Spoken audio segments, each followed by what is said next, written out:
नीट paper फुटीमुळे engineering फार्मसीचे प्रवेश रखडणार, शैक्षणिक सत्रही विलंबानं सुरू होण्याची शक्यता.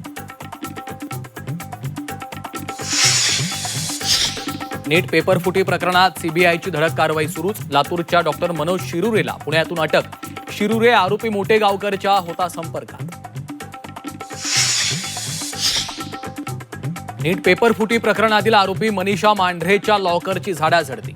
लॉकरमध्ये जुन्या प्रश्नपत्रिका, महत्त्वाचे कागदपत्र मिळाल्याची माहिती. तर आरोपी मनीषा वाघमारे आणि मनीषा मांढरेची पुण्यात समोरासमोर चौकशी. नीट पेपर फुटी प्रकरणी सीबीआयकडून चौकशी. पुण्यातील सीबीआय मुख्यालयात विद्यार्थी पालकांची चौकशी. तर बीडमध्ये सीबीआयनं क्लास चालकांची चौकशी केल्याची सूत्रांची माहिती. रेल्वे भरती आंदोलन मारहाण प्रकरणी पुन्हा सुनावणी. मनसे अध्यक्ष राज ठाकरे ठाणे कोर्टात हजर. मुंबईत आज राज्यस्तरीय खरीप हंगामपूर्व आढावा बैठक. मुख्यमंत्री फडणवीसांच्या अध्यक्षतेखाली बैठक.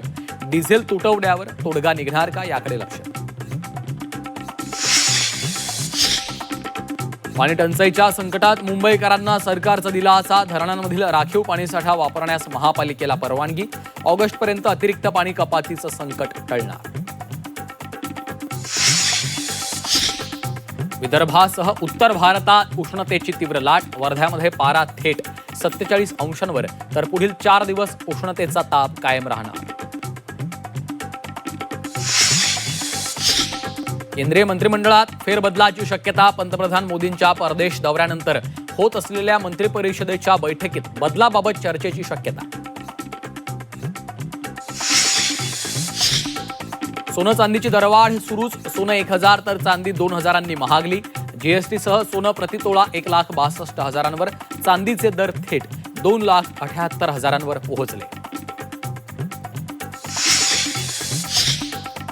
एसएल समूहाला 100 वर्ष. दूरदृष्टी, नवनिर्मिती आणि पिढ्यांना प्रेरणा देणारं एक शतक. सर्वच क्षेत्रांमधून शुभेच्छांचा वर्षाव.